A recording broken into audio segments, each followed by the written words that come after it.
Welcome to my channel গণিত গুরু সুমন। তো শিক্ষার্থীরা অর্থাৎ মাধ্যমিক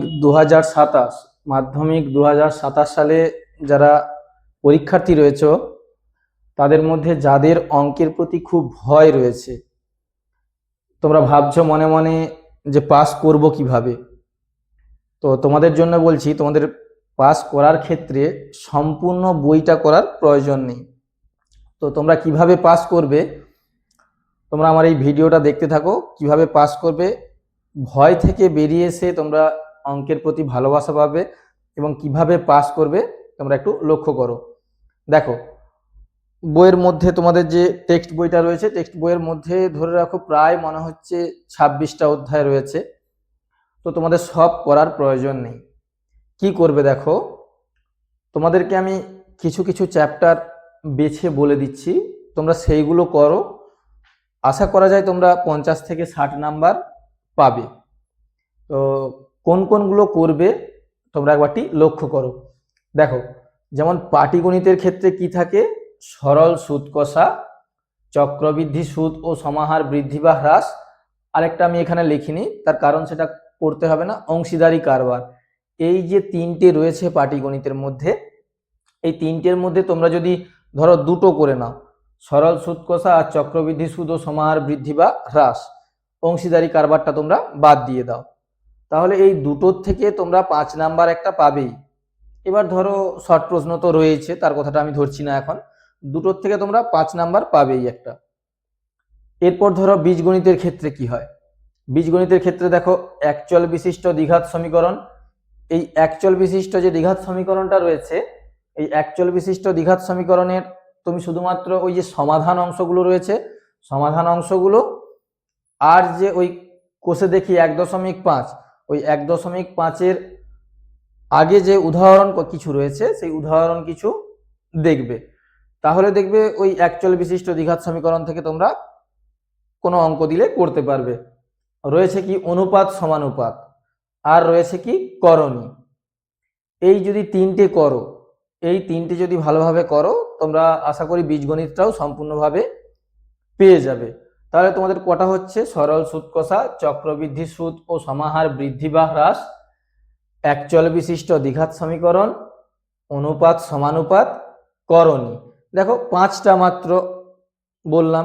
এরপর জ্যামিতি, পরিমিতি, ত্রিকোণমিতি, রাশিবিজ্ঞান, ওটা বলছি তোমরা দেখো। দেখো পরিমিতির ক্ষেত্রে কি, পরিমিতির ক্ষেত্রে তোমরা করবে কি, গোলক, চোঙ আর শঙ্কু, আরো রয়েছে আয়তঘন রয়েছে, তো করার দরকার নেই, তোমরা এই তিনটে করলে পরিমিতির যে অঙ্কগুলো থাকে সেগুলো পারবেই, সব করার দরকার নেই। তোমরা এই তিনটে অধ্যায় করবে, তিনটে অধ্যায় চোঙ, গোলক আর শঙ্কু তোমরা পরিমিতি থেকে পেয়ে গেলে। এরপর দেখো জ্যামিতির মধ্যে কি করবে তোমরা, উপপাদ্যের ক্ষেত্রে বৃত্তস্থ চতুর্ভুজ সংক্রান্ত উপপাদ্য, বৃত্তের স্পর্শক সংক্রান্ত উপপাদ্য আর পিথাগোরাসের উপপাদ্য। আমি বলে দেবো কোনগুলো কোনগুলো করবে, সবগুলো করার প্রয়োজন নেই। আর প্রয়োগও আমি কিছু বলে দেবো, সেগুলোই করবে, সবগুলো করার প্রয়োজন নেই। এবার যেটা রয়েছে সম্পাদ্য, সম্পাদ্য তোমরা কি করে রাখবে, অন্তর্বৃত্ত করে রাখবে, আর বৃত্তের স্পর্শক সংক্রান্ত যে রয়েছে সম্পাদ্য সেটা করে রাখবে। আর ওখানে যে দেখবে জ্যামিতিক উপায়ে বিভিন্ন যে চিত্রগুলো, √21, √15 এর মান নির্ণয়, সেগুলো করে রাখবে। তাহলে জ্যামিতির তোমাকে সমস্ত অংশটা করতে হচ্ছে না, যতটুকু করবে সেটা অন্তত ভালো করে নেবে। এবার আসি ত্রিকোণমিতি। এবার ত্রিকোণমিতি তোমাদের যদি মনে হয় করবে, না হলে যদি ভয় লাগে তোমরা নাও করতে পারো। তাও ত্রিকোণমিতির ক্ষেত্রে আমি বলে দিচ্ছি, ত্রিকোণমিতির ক্ষেত্রে দেখবে যেগুলো sin 30 এইসবের যে মানগুলো রয়েছে অর্থাৎ অভেদা বলি, ওই অংশটুকু করবে, আর পূরক কোণের ত্রিকোণমিতি, এই দুটো অংশ করবে। যদি করতে চাও এই দুটো অংশ করবে, ঠিক আছে।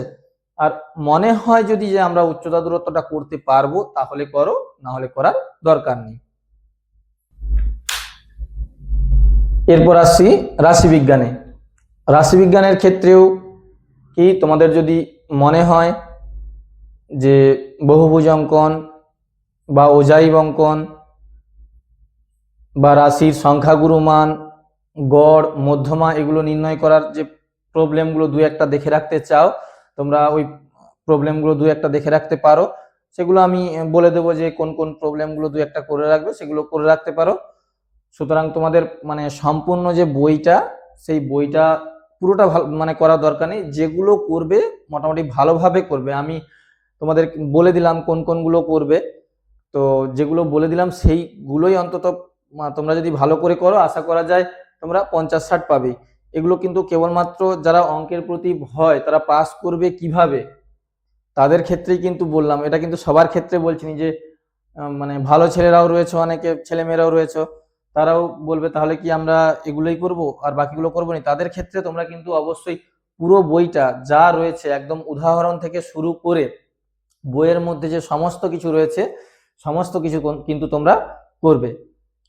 তো আজকে এই পর্যন্তই, মানে পরবর্তী দিন আমরা এই মাধ্যমিক 2027 যারা শিক্ষার্থী রয়েছে তাদের নিয়ে আমি পরবর্তী দিন গণিতের বিভিন্ন ধরনের আলোচনা করব। তো আজ এই পর্যন্তই। তো যারা নতুন রয়েছে চ্যানেলে, অবশ্যই চ্যানেলটিকে সাবস্ক্রাইব করে লাইক শেয়ার অবশ্যই করে দিও। টাটা।